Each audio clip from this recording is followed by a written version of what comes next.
today's discussion is actually a continuation of last year's discussion, which at that point last year featured university administration.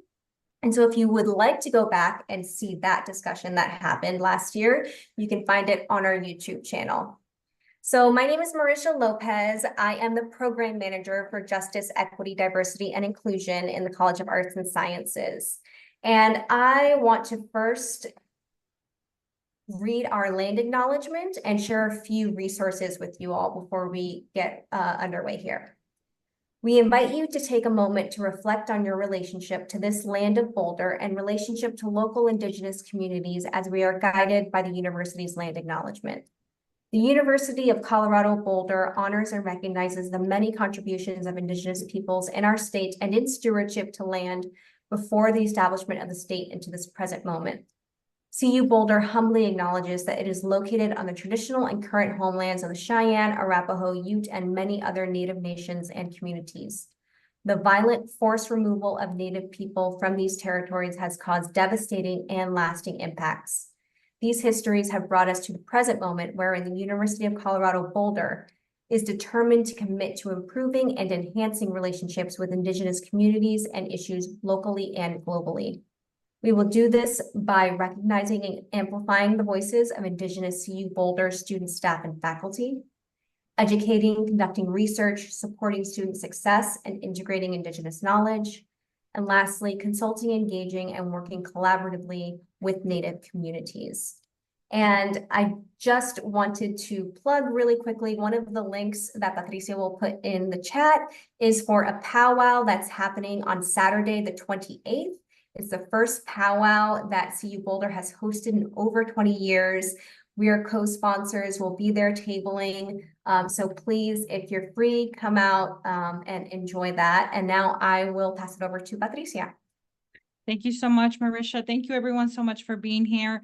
My name is Dr. Patricia Gonzalez. We're all welcome to call me Patricia, she, her, ella, and I am the Assistant Dean for the Office of Justice, Equity, Diversity, and Inclusion. We are excited to have this conversation with you all today because, as Marisha mentioned, last year we hosted an event, and this year brings us to remind us all that it is predicted that by 2050, over 1/3 of Coloradans will be Hispanic, comprising the largest share of Colorado's racially and ethnically marginalized populations. Today's panel will discuss how CU Boulder can support Colorado's Latinx students. And for the purpose of today's conversation, we will be sharing the term Latinx, but you may also have heard Hispanic, Latinx, and what we want to make sure is that you understand that you might have also heard Chicana, Chicano, Chilango, the list goes on, but just so we are all on the same page, Hispanic refers to any of the peoples in the Americas and Spain who speak Spanish or are descendant from Spanish-speaking communities. It was coined in the 1970s by the U.S. Census Bureau, and we'll put a chat in the chat, something for you to reference if you want to read more about that. And in addition to that, when we think about, on the other hand, about Latinx and Latinx are both gender neutral versions of Latino, Latina, whose O and A ending correspond to the masculine and feminine forms traditionally assigned to nouns and adjectives in the Spanish language. So if you want to read more about that, we will also include a link to that so that you can continue to inform yourselves on what we are talking about when we say Latinx or Latinx. And also there may be individuals who identify as Latino, Latina. I myself identify as a Latina, and you have Hispanic, Latinx, Chicano, Chilangos, and the list goes on. But who are we to gatekeep is the reminder that we want to offer everyone. There are communities that have expressed concerns that academics or academia are making up terms and that really don't understand. They don't even understand these terms and what that means for the community. And so we need to be mindful and respectful of what people choose. But for today's conversation, we'll be using Latinx. And so Marisha will add a resource to the chat so that you can continue to do the work.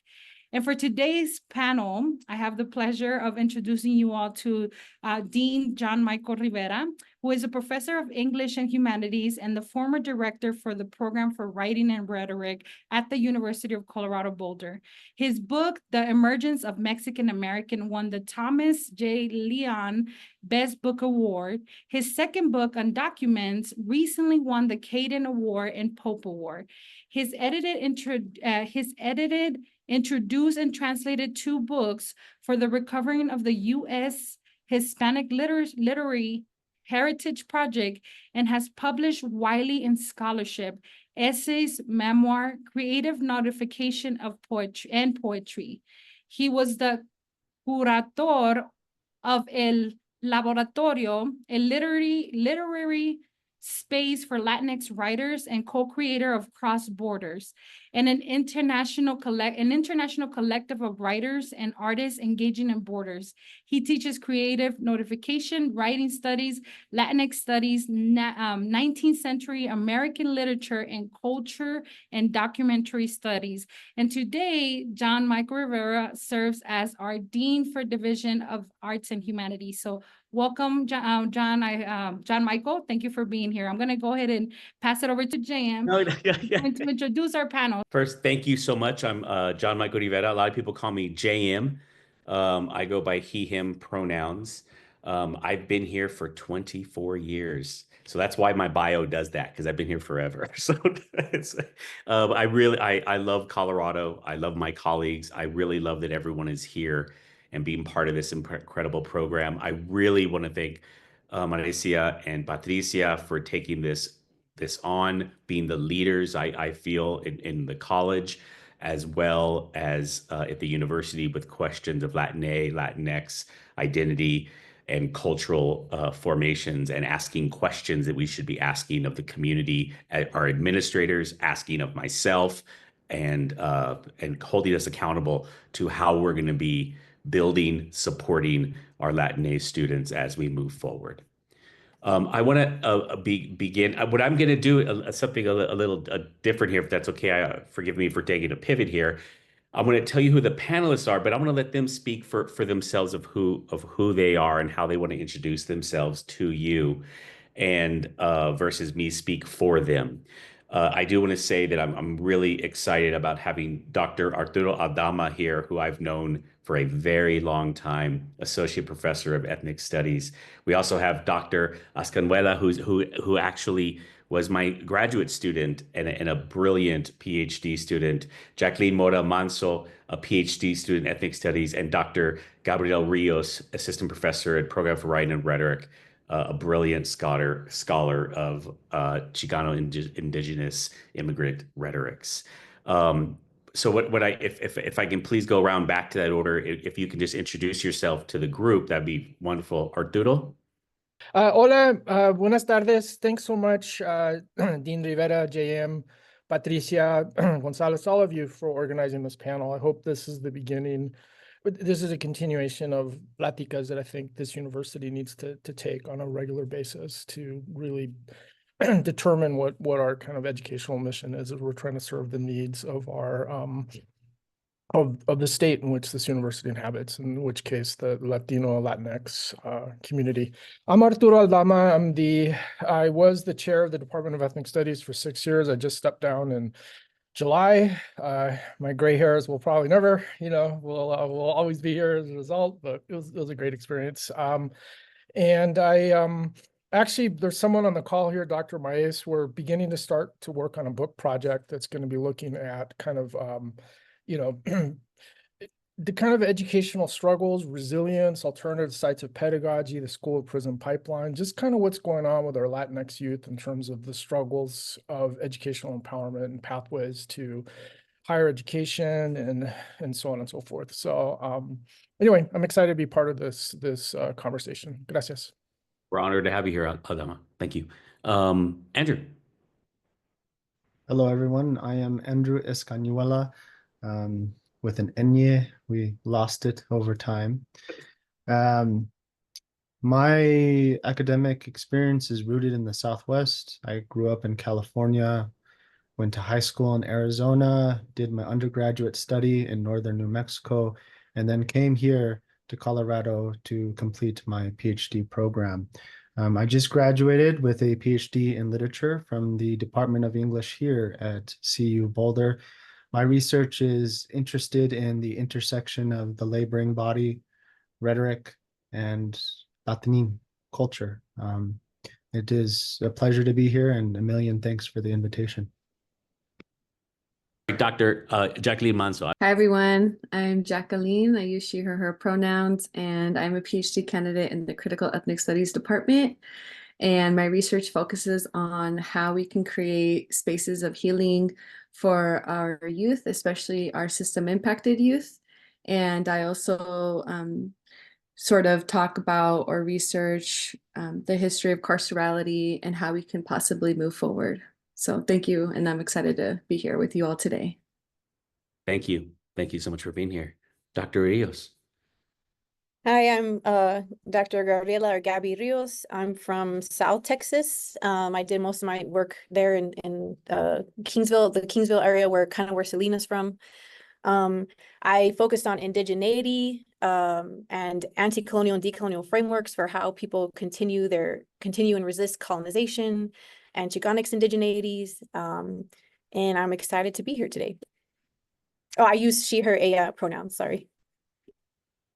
So first, thank you. And again, thank you all for being here. I want to begin with kind of a context question of how we come here together and gather. And the context is sadly this. In 2022, NBC Latino published an article reporting that CU Boulder has one of the largest gaps between undergraduate Latinx attending college for the first time and the state's share of Latinx and Hispanic high school graduates, 14% and 31% respectively in the country. They pointed out the unwelcoming environment and high tuition to explain this gap. However, during last year's panel discussion, Senior Vice Chancellor Vice Chancellor of DEI, Sonia De Luca Fernandez, pointed out that CU Boulder, nevertheless, is one of the highest graduation rates for Latinx students of all CU public institutions and graduates the most Latinx students. Given this disparity, what specific steps do you believe CU Boulder can take to attract more Latinx students while still maintaining their higher success rates? And this is for this particular topic because it's a large issue that touches all of us. If we can kind of maybe discuss this, and anyone in the panel can maybe discuss their perspective on this.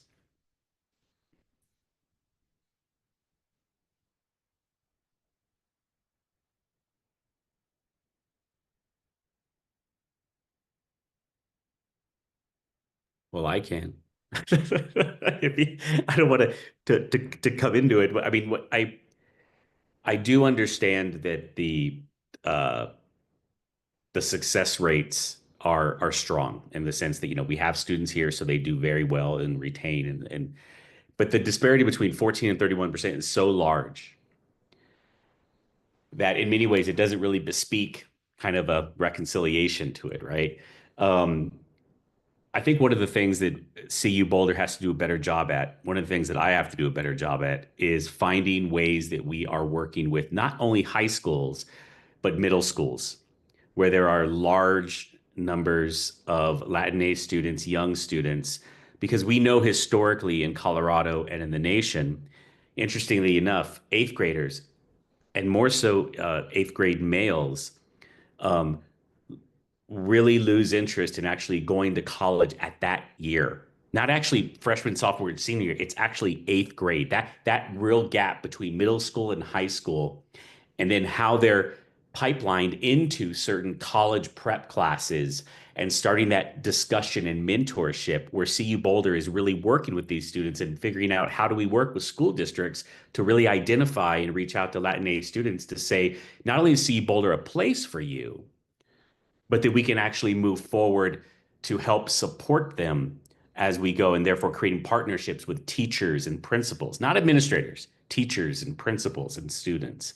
So I would love to see how we can kind of work to that. And then once here, of course, finding support systems where we can, understand that there are multiple areas and curriculums that we need to do a lot of work on, right? We need to do a lot of work on really on hiring, developing curriculum and programs that make people feel welcome. Moreover, lastly, I think some of you may have been there, but I was I gave a talk I welcomed a large number of Latinx high schools to CU Boulder last spring. But there were about 125 students. And I was pretty shocked when the person who introduced how many had been to CU Boulder before. And what blew me away, there was 5 students that raised their hand, right? That actually said these students were living 25, 30 miles away, right? They weren't from other parts of the country. They were very close to us. And what is it that we have done to where people 20 miles away don't feel comfortable to come on that other hill, right? I think that's on all of us, me especially as an administrator and dean, to figure out what are the ways to people feel welcome, programming to where it's, yes, we have to go to the schools, but also how do we make our space more welcoming for students to come? So that's just kind of some of the things that I've been really contemplating and thinking about. But again, saying it and then figuring out how to do it is very, very difficult, as we know, resources and so forth. Did anyone else want to speak to that? Yeah, may I follow up? Please. Okay, wonderful. Thank you. Thank you. So I just wanted to move away from the number side of things a little bit. I do want to commend the Division for Diversity and Inclusion on some of the outreach programs that we do have. I do know that there are efforts being made to go out into our middle schools, into our high schools, and to talk to Latin youth. But what I think what also needs to happen is that CU Boulder has to grapple not only with the figures, but also with its identity and its history, and shift public perception to thinking about the university as itself a product of Latin contributions to the state. So I'm thinking a little bit here about specifically the sugar beet industry in Colorado and Latin participation in the sugar beet industry and contributions there. In Fort Collins, there is a beautiful, beautiful statue called The Hand That Feeds, which has a hand and then the short-handled hoe that honors Latin contributions to the state. And if CU Boulder were to begin considering how itself has been shaped by our Latin peoples here in Colorado and start recognizing that and then incorporating it into its broader image, I think that would also help potential students see themselves reflected in this place. To give a concrete example, I think that on the CU Boulder website, we have like 10 statues that are listed that you can sort of browse online. And none of those statues bear any relation to Latinx, Latin, Chicanx, or Hispanic history. And we have this wonderful statue of the buffalo and the buffalo handlers, right? But none of our working people, of the people that we are surrounded by, of our communities. One thing that has been striking me going to campus over and over and over again this semester is that one of the few places that I hear the public speaking of Spanish is in the construction zones, right? Where Helms is being remodeled and some of the, the new dorms that are being put up. And I think that speaks to a very deep estrangement that those are some of the few places that we might hear that public Spanish. Thank you. Just some thoughts. No, it's fantastic, Andrew. Anyone else before we go on to some other questions? I think for me, I'd just like to add, and thank you, JM and Andrew, for both of y'all's contributions. And I mean, I was just like researching myself in terms of some of the programs that we can potentially like reach out to for high schools, because, and I'll speak to this a little bit later in a different question, but as an undergraduate student, I did go to CU Boulder back in 2012. And I didn't go to the campus until my senior year. And that was because my mentor at the time asked if I have ever been on the campus, and I had never been on the campus. And she actually took me out of class and signed me out and took me to campus. And for me, I felt like that was such a powerful thing. Like, you have this mujer, another woman of color, who's like, you've never been to campus? Let's go. Like, we're taking you out of class. We're making this happen. Because she knew the urgency of that. And I feel like because right now I work with youth and my research is with youth, I feel like really reaching out to the spaces and places that they are in already would be such a big help, because like Andrew was saying, it's about really feeling like that university itself is a place that they want to go to. And I feel like when students of color, faculty of color are reaching out to students of color, it does sort of create that bridge and that confianza. And just for example, I know at Skyline High School, that's where I went and I went to high school, and it's not that far from CU Boulder. They have the Latinx club with Alejandra Jimenez, an old friend of mine. And at Justice High School, they have campus visits. At Longmont High, they have the Unidos Club. And I'm also thinking about different orgs, just like the Denver Healing Generations Network and Denver, who, have so many programming surrounding young people, and the Denver Healing Generations Network, their whole programming is based on healing. So if we could even somehow connect the university or have like some of those youth come visit the university, I think would be an amazing opportunity. And so, yeah, there's just some things that I'm sort of thinking about how we can get into the clubs that are already existing at these high schools and middle schools to speak to and about the university. Thank you. Thank you very much. If I can maybe jump to, because I'm going to jump down to another question here. How can we ensure that Latinx students feel represented and valued in the curriculum and classroom environment? How can we, because we're talking about on the one hand, how do we recruit them, right? So that's why I'm kind of jumping to this question is, how then do we, one of the large things we do is teaching, and are there any ways that you can think about that or speak to that perhaps?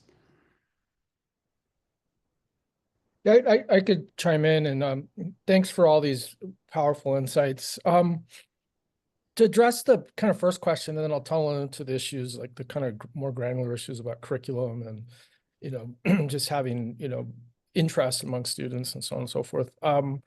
Yeah, I think that I've also been here since 2003, and to be honest, the CU Boulder really at best takes the Latino community for granted, and at worst is just kind of a depraved indifference. And I think the large part is just the Tabor, the Tabor Taxpayer Bill of Rights, the fact we get so little state funding compared to other state institutions, that I think historically this university has been really, really focused on recruiting out-of-state students whose parents can afford 50+K tuition and fees for the year and not necessarily stress out about it, right? And so I think, maybe with this change in leadership, we have a new chancellor that has joined us, the start of this academic year in July. And then I guess the provost Russ is going to be retiring and so on and so forth. So hopefully CU will, take seriously the responsibility that this university has to our state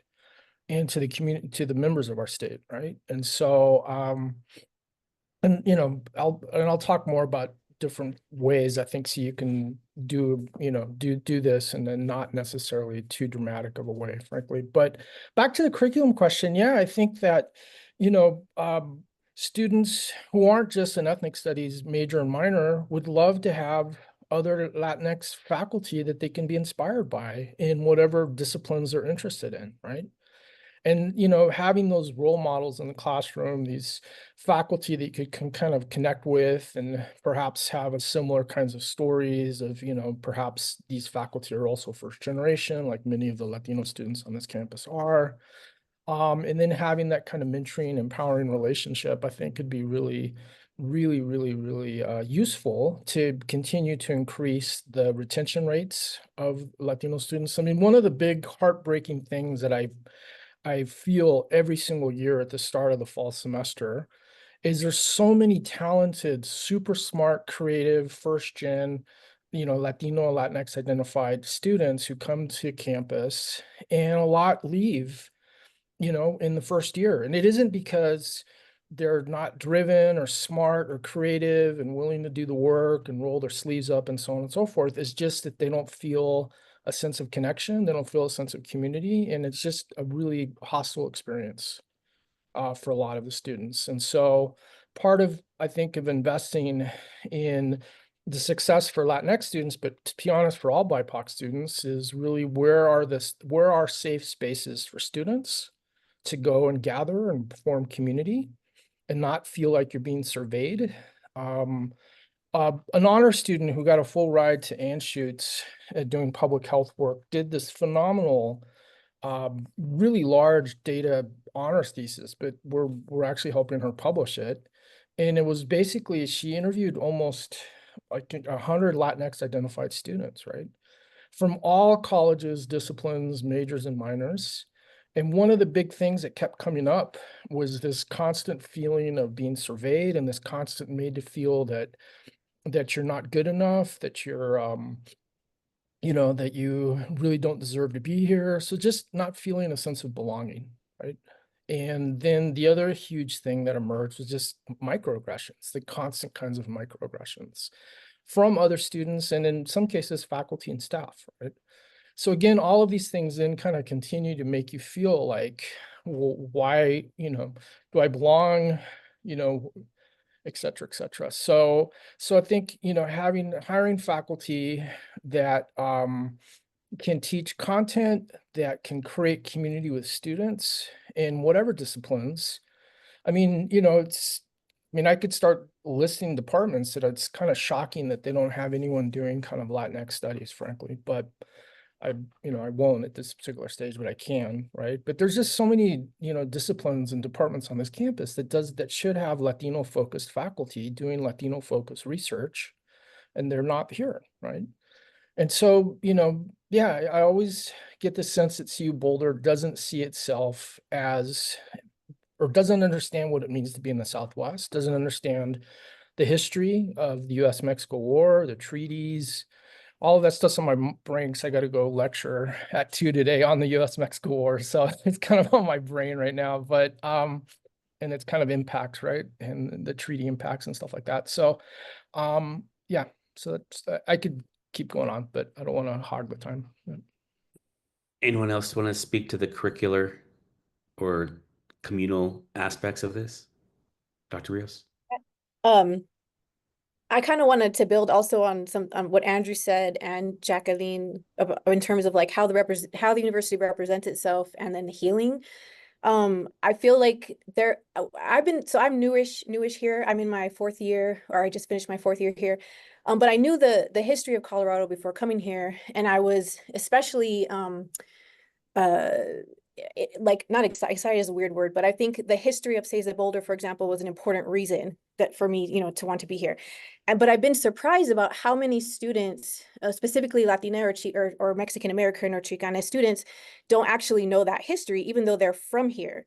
And so I have taught like pre-collegiate, I think Maria's here somewhere, pre-collegiate bridge program, very awesome program. And one of the things that we did curriculum wise, but trying to address some of these things was help them understand that there's a sense of belonging here because people have fought for them to be here already, right? And so we took them into the archives, and I think that the university actually does have a lot of resources that could help with that representation aspect that Andrew was saying, right?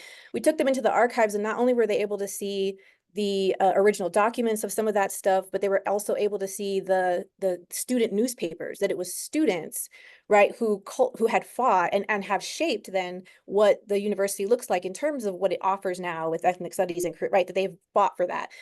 And so now, of course, there are this like amazing programs here at CU. There are so many programs that are outreach that I think is really amazing. And I think part of maybe curriculum development could be helping students understand you have a right to be here also for many reasons, but one of them is because people have fought and died for you to be here. Thank you. To briefly expand on that, I want to quickly talk about a structural issue. For good reason, the university tends to distinguish, I'm going to talk specifically about the Department of English, between something like Introduction to American Literature and American Ethnic Literature. But I think the byproduct of that distinction is that Latine students or Chicanx students tend to see their own curriculum as somehow other to a central tradition, right? I have had instances where I go into a classroom with one Latine student and, 19 white students or white identifying students, and we'll go over something that is written in both English and Spanish, right? And the students will question it. They'll say, well, why are we reading this Spanish work, right? Shouldn't this belong in American ethnic literatures? Shouldn't this be somewhere else? Right, which I think tends to alienate the Latin student because they see their own histories as secondary. So not only, right, introducing students to these curriculums, but also foregrounding them as central to our shared national history and to our shared continental histories.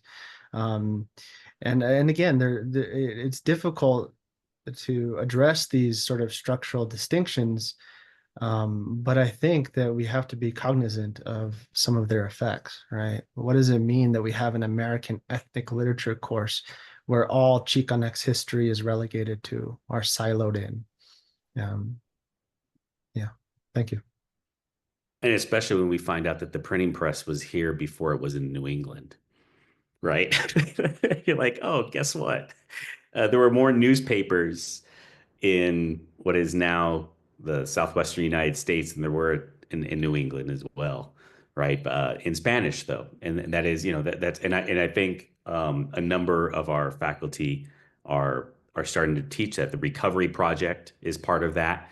In fact, the Spanish department tomorrow is having a wonderful Hispanic Heritage conference, which actually brings in and talks about the long histories of Spanish within the Southwest. But also the fact is, a number of these writers were also writing in English in the 19th century and who were part of this long tradition. But it's, it's reevaluating the curriculums to do that. I'll be honest with you, y'all, I've struggled with, on the one hand, creating a very distinct Latinx, Chicanx literatures that's a class to itself, and then also hoping and praying that my colleagues will actually teach Latinx classes in an American Lit class, right? I think in the last 10 years, most of the folks we are hiring, in fact, I would say in English, are in fact engaging in those cross-disciplinary, interdisciplinary,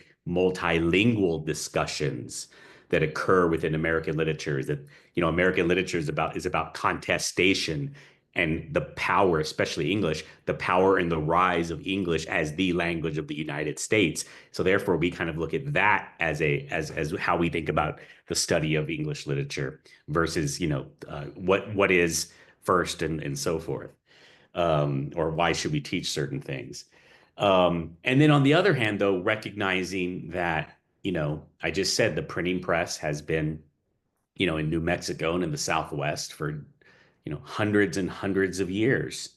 And therefore, shouldn't we also have a long tradition of teaching Latinx literatures? That's not necessarily part of the peninsula, the Spanish peninsula, that is actually a long, hundreds of years tradition in the Southwest, right? Which goes back to Arturo's point then, understanding that, you know, when there were newspapers in Colorado, right, that were older than CU Boulder, right, in Spanish, talking about large, serious political issues, and papers that held poetry and cartoons, and there's these rich archives, to your point.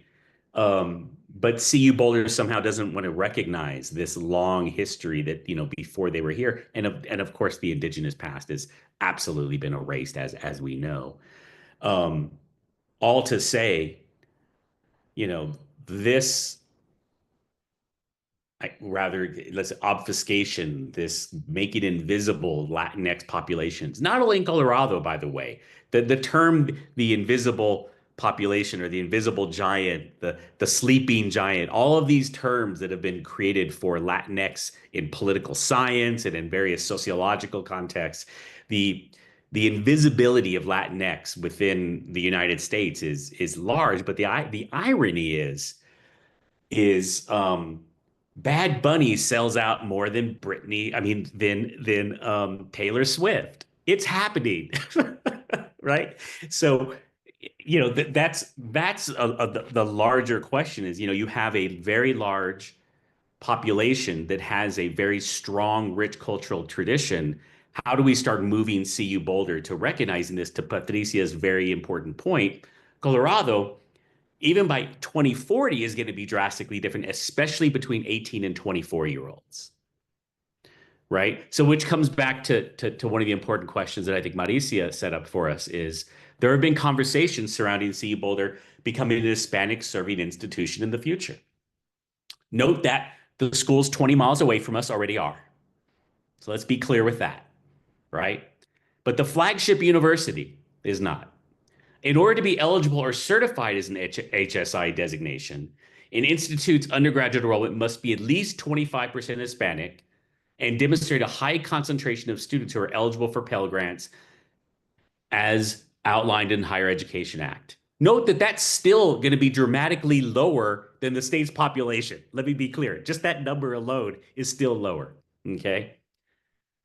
So when we talk about becoming an HSI, or even when we start seriously asking, what does it mean for our administrators to say, we are going to be the leaders in quantum, or we're going to be the leaders in sustainability? All incredible things, do not get me wrong. But when are we going to say we are going to be the leaders for developing an HSI as we think about what quantum and as we think about what sustainability means? What about sustaining the population demographic shifts and growing them?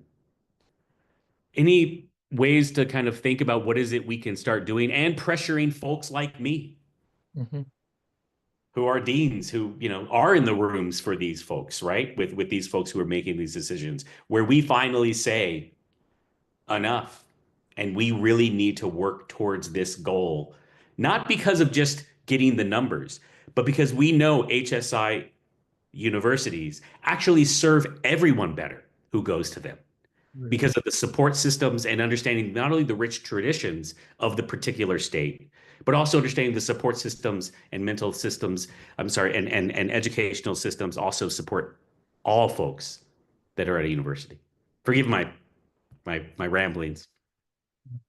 No, I'm so glad we're talking about this. Yeah, I think, you know, it's an effort that's going to have to be a bottom up and a top down, basically. And right now, until you've kind of invoked, you know, I know you, and I'm so glad you're a dean, John Michael, but you're basically, you know, one of the few folks with any kind of administrative power on this campus that's actually beginning to have serious conversations, at least in my experience, about why, you know, A, why we aren't HSI, and B, what do we need to do to become one, right? So, you know, the reason I say top down, bottom up is I think, you know, so I did an external kind of RPAC peer review for an ethnic studies program in Oregon in May.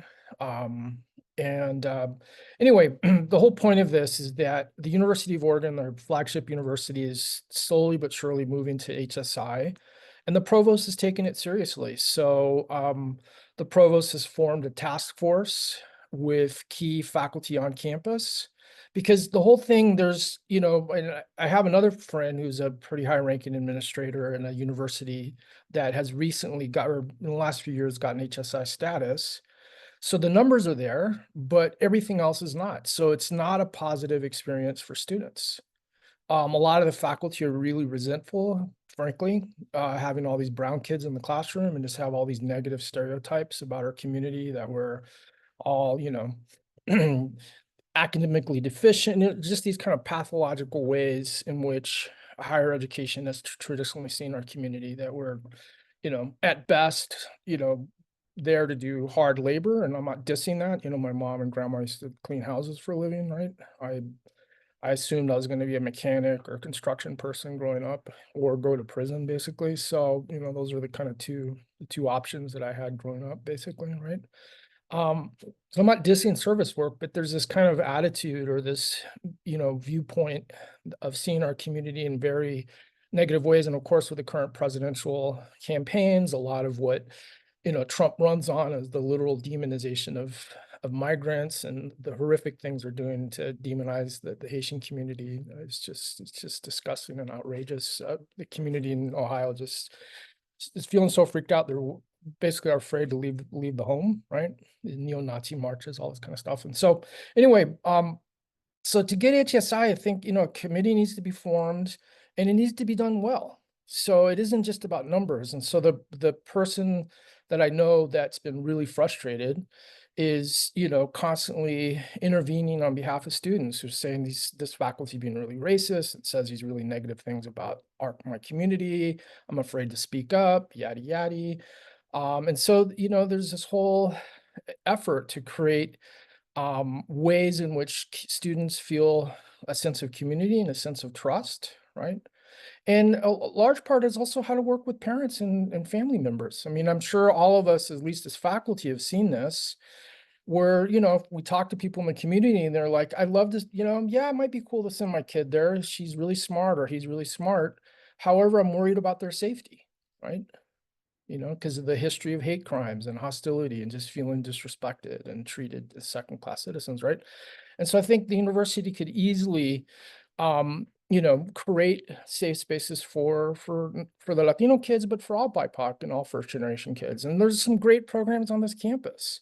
That's what when I was, the chair for 6 years, I'd get really frustrated at these large chairs and directors meetings when I was talking about student-related issues, and everyone, they're like, oh, we got to find a solution. We got to find a solution. And I'm like, well, the solution is this: throw some more resources to the pre-collegiate program, throw some more resources to the Mito Montes program. I know, the college is doing that, but, these are programs that work really well. The McNeil program, the McNair program, there's so many programs that I have a, personal relationship, because I supporting students who are there for these, who are still at CU because of these programs. But most of these programs on campus are super, super, super under-resourced, underfunded. There's burnout.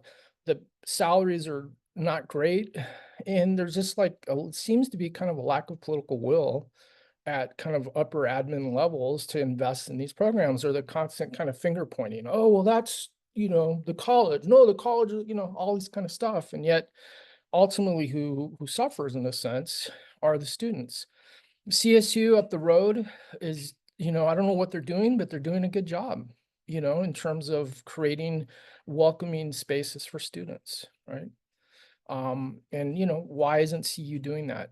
One of the things that we found with Oregon is they take really, really serious the issues of supporting BIPOC students. And so there's spaces on campus, there's resources, real resources. Their Cesar Chavez Center is massive. It's probably, I don't know, 20,000 square feet or something. And it hosts a bunch of academic and also community events. It's a safe space. I don't know. There's also the tribal house. There's a house for Asian Pacific Islanders. I mean, it's in that regard, the student support for BIPOC students it's phenomenal. The story was basically a president was about to retire and decided to throw down $1 million as a seed fund that then the deans decided to kind of, use their limited. Anyway, it was basically the decision of one outgoing president to do this, and the results are dramatic, you know, in terms of recruitment and retention, and also the way they work with tribal nations and all that stuff is just really, really impressive. So so CU could do a lot of these things better, and it doesn't require this massive amount of investment. It's just investing further in what works here. There's programs on this campus that work really, really well, but they're also really, really, really under-resourced. And pre-collegiate is one of them. I mean, I don't know, Maria, you're on the call. I'm going to put you on the spot, but are you still working with hundreds and hundreds of familias? Is that right? The pre-collegiate? Yes, over 2,000. Yeah. Yeah. And yours, what, you know, not a lot, you know, a lot of you are working 12-hour days, babe, just to kind of make it work, right? And as you know, in pre-collegiate, a large part of it is just gaining the trust of families, right? Families are really, you know, as any familias, are really protective of their kids, right? So just having that confianza, that takes a while to learn someone's trust isn't just like an automatic thing, right? And, you know, I feel like pre-collegiate, Miramontes, these other programs, you know, have that. So what is stopping this university from investing further? Student affairs, they have a massive budget, but is it really going towards, you know, towards supporting the programs that are actually keeping students of color here and happy and flourishing and doing well, right? Admission, why isn't admissions have it as a primary drive to recruit in our communities? Why aren't they, I mean, yeah, they should be, you know, I'm a recovering Catholic, but they should be finding out where the community's at and making those inroads to gain the confianza, the trust, right? But are they, right? Are they, it's the mandate to, like, yeah, that's fine, but we really need to focus on recruiting wealthy students from Florida or something, right?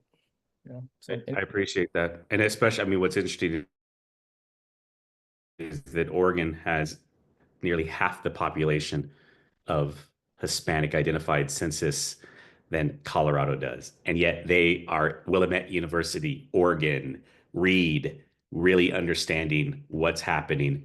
And also note that that makes a welcoming atmosphere outside the university when the flagship university is saying these things, when the top private schools are saying this in the state, that's saying to the actual communities, we don't believe in hate. We actually are thinking about what does it mean to have Latinx students part of our future, right? So it's more than just about bringing students in for student credit hours.